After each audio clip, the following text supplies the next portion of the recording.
Good morning, everyone. Well, it's actually almost afternoon. I am heading down to go get my oil changed, and I actually admittedly already did a video this morning with the feeders, but I'm gonna sneak in an extra one and give it to you tomorrow because I had a thought. So I do a lot of writing, and the little princess, I just dropped her off at school. That's why she's not sitting in the back seat back there. But I just dropped her off in school, and her teacher pulled me aside and told me that she is having a hard time holding the pencil appropriately. So I'm sorry, I'm going to drive and talk at the same time. So I'm not going to be looking at the camera, but I know you're there. So as a professional writer with a daughter who cannot hold the pencil appropriately, I am a little bit concerned. But it also made me think about, you know, my career in writing and all that, and about what tips I would give somebody who's just beginning writing. And granted, she is at the very beginning of writing, where she is just learning her ABCs and how to write. For somebody who's maybe wanting to be published and get into that industry, what kinds of tips I might give them? There's a lot of debate on things like, you know, should I go full, like Kindle Unlimited, you know, the KDP program? Should I do more of a broad marketing plan and get smash words in there, and some of the other like Barnes & Nobles and some of those other programs? The answer that I would give you if you asked me that question was go wide. Go as wide as you can, get as much as you can out there, and just keep pushing more and more and more. I am a big supporter of a broad marketing platform. You want to have your name out in as many places as possible, because if you think about it, the more places people can find you, well, the more people will find you, and the more your books will sell. And if they find just one of your books and like it, they will go look for another one and go look for another one after that, and then you've got loyal fans. So get out onto as many platforms as you can and be seen.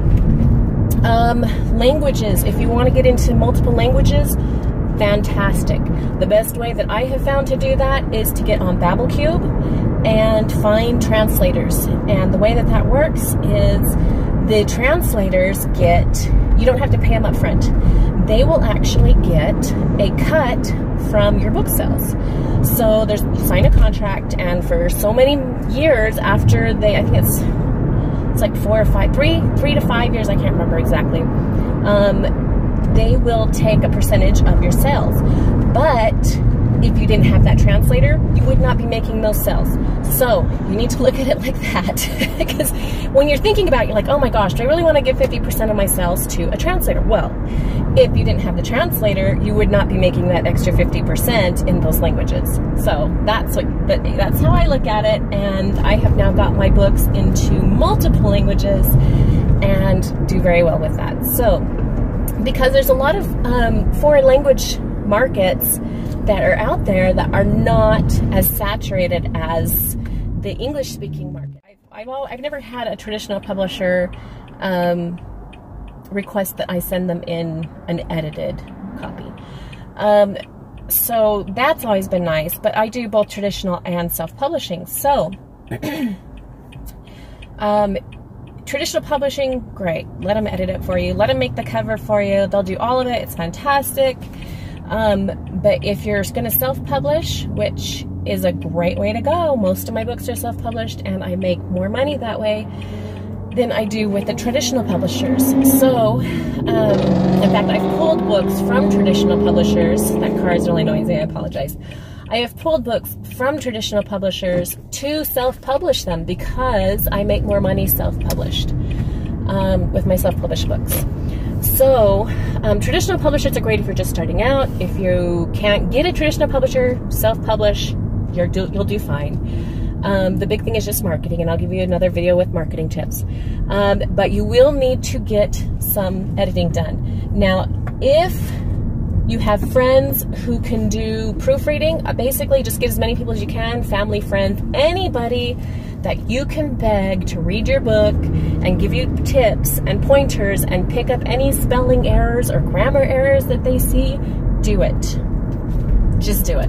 Get as many as you can. And then when you reach that point, if you cannot go over and over and over and over a million times yourself and make sure that it reads clean, you're going to get sick of it. So the best thing to do is put it down when you start to feel yourself going crazy and skipping stuff and not reading it word by word. You want to read it out loud so you can make sure that you're getting every word and making sure that your spelling and your grammar is proper. When you reach the point where you just are going bonkers on it, put it away, put it aside. Don't look at it for 60 days, 90 days, a year, whatever it takes for you to come back and look at it again with an open mind and open eyes, and without the,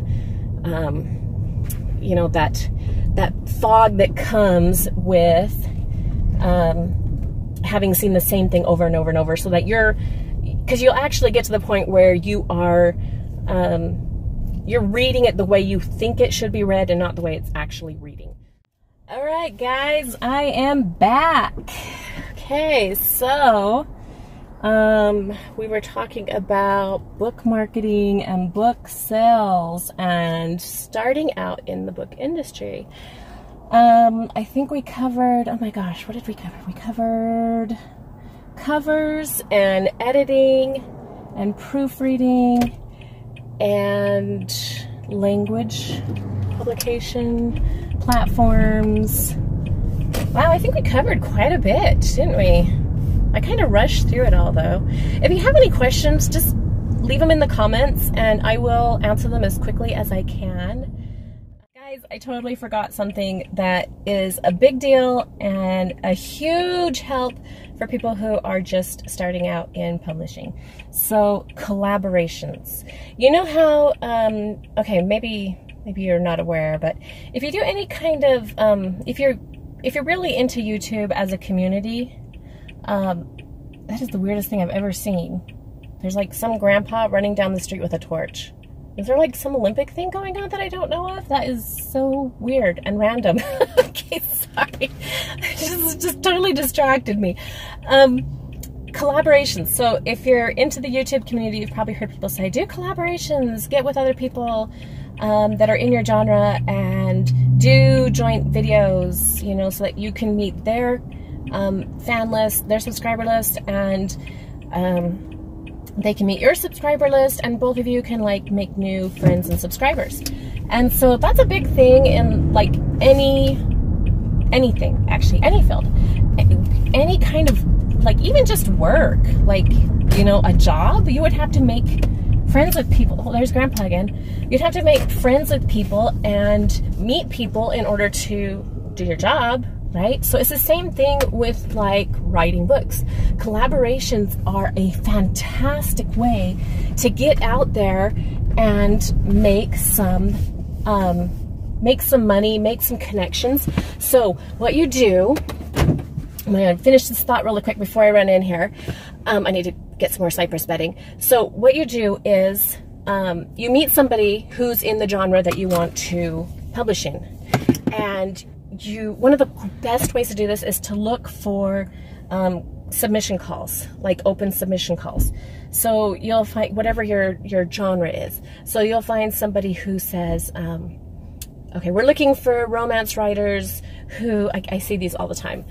There's lots and lots of groups on Facebook, just on the web. Just do a search in your genre for like sci-fi open submissions, or sci-fi submissions wanted, or romance submissions wanted, whatever your genre is. Look for these, and they'll usually give you like a very specific request. They'll say, okay, we are only looking for contemporary romance about, like, okay, so this year I did one, they said, we're looking for contemporary romance with a tropical theme. Okay, there you go. And they'll usually tell you they'll give you all the specs. Like, you know, this one had to be a certain heat rating, blah, blah, blah, blah, blah. So find those, and generally you don't have to write as much.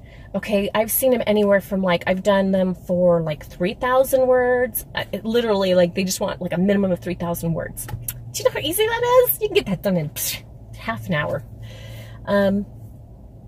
So up to like 20,000, 40,000. I have one that's due in January that is 80,000 words. So find these collaborations, find these collections, these anthologies, and get into them. Submit, submit, submit, submit until you get accepted, and then give them your best stuff. Like, you want it to be so good that the next time they're doing an anthology, they're like, oh, hey, remember that dude?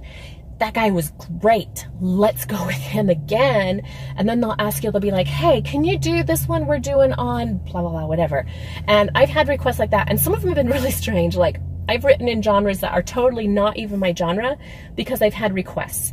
I've written horror, I've written zombies, I've written like everything because they liked my writing style so much in a different anthology that I did with them that they asked me to come back and do some other genre. And so it'll really test you sometimes. And you're free to turn them down if you don't feel like you can do it.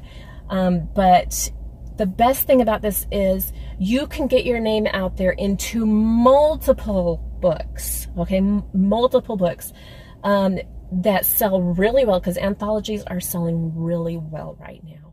So submit to everyone you can that you can get it done in time. You don't want to submit if you're not going to be able to get it done in time. You have to be able to get it done. You're going to have to pay for a personal editor because generally you're not going to get, I mean, I've had them both ways. I've had anthologies that went traditional and they edited it for you.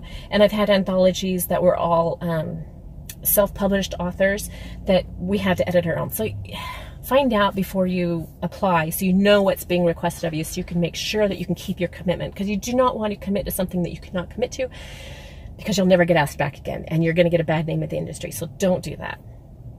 But if you think about it, okay, so let's say you did 5,000 words. If 5,000 words is good for you, and you could do a 5,000 word story every month, okay?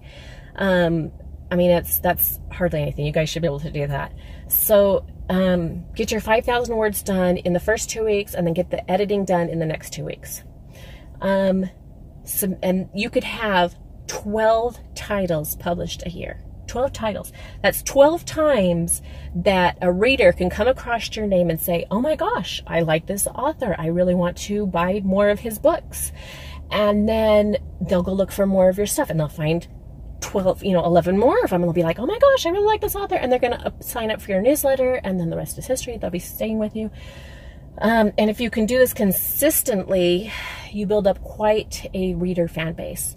And that's what you really want to do. You want to have your books out there. And then if each of those anthologies, each of those short stories get published into another language, now instead of just 12, now I've got 24 times a reader can find you. And if each of them are published onto separate platforms, instead of just finding you on Amazon 24 times, now you've got hundreds of times they can find you, because take those 12 books, times that by, you know, the number of platforms out there, times that by the number of languages you're now published in, and you can see how that really starts to expand your library so that people can find you, like your stories, and look for you some more. So that is my super tip for today. Just mash that in there with all of your publishing tips that I gave you already. And now I'm going to go buy cypress bedding, and I will see you all in my next video. Thank you all for watching. I love you all. You're all fantastic. Have a great day.